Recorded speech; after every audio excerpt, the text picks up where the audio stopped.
Algérie. Pourquoi l'armée algérienne doit intervenir face à la pandémie du Covid-19 pour corriger les incompétences du ministère de la Santé? Le constat est alarmant, mais d'une clarté limpide, les autorités du ministère de la Santé algérien ne peuvent absolument rien faire face à la pandémie du Covid-19. Capacité de dépistage très médiocre, absence totale des enquêtes épidémiologiques, manque flagrant de réactivité, manque total de transparence autour des démarches accomplies réellement sur le terrain, incapacité à mettre en place un dispositif sanitaire de prévention efficace, bref, le ministère de la Santé algérien est incapable de fournir la moindre réponse efficace à la pandémie du coronavirus. Et pendant ce temps-là, l'Algérie pleure ses morts, au moins 12 décès et enregistre plus de 92 cas contaminés. Et encore ces chiffres ne traduisent pas la véritable réalité du terrain. Premier pays africain meurtri et touché par ces pandémies, l'Algérie a besoin en toute urgence d'une nouvelle organisation et d'une nouvelle stratégie sanitaire.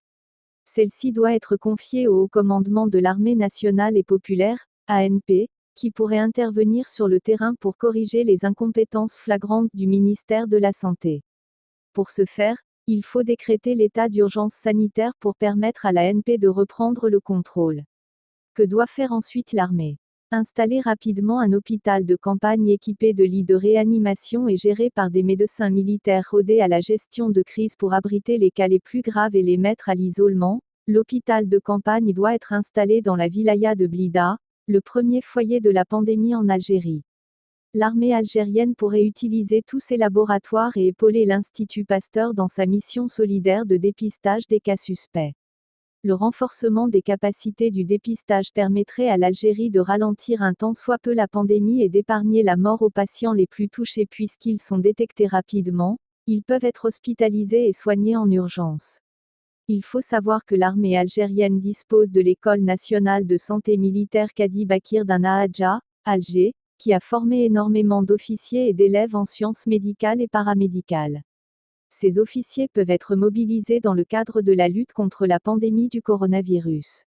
Pour ne pas rééditer les erreurs absurdes du ministère de la Santé, il faut le décharger rapidement de la gestion de ces crises sanitaires. Le ministère de la Santé ne peut qu'être membre d'une instance nationale de crise créée par la présidence de la République et dont la co-gestion doit revenir à la direction centrale des services de santé militaire, dirigée par le général Abdelkader Benjeloul. L'armée algérienne pourrait aussi mobiliser ses avions, hélicoptères et propres engins médicalisés pour évacuer les patients du coronavirus les plus graves pour les hospitaliser en toute urgence, soulageant ainsi les hôpitaux civils algériens plongés dans le désarroi faute d'une bonne organisation. Enfin, l'armée algérienne jouera un rôle incontournable dans la gestion d'un confinement général du pays. Il ne s'agit pas de mobiliser des blindés au milieu des rues pour contrôler la population, mais de rassurer les Algériens et Algériennes tout en faisant de la sensibilisation à travers tous les canaux de communication. Ces initiatives devront permettre à l'Algérie d'améliorer sa défense contre une pandémie inédite qui sème la terreur partout dans le monde. Auteur Abdou Sammar.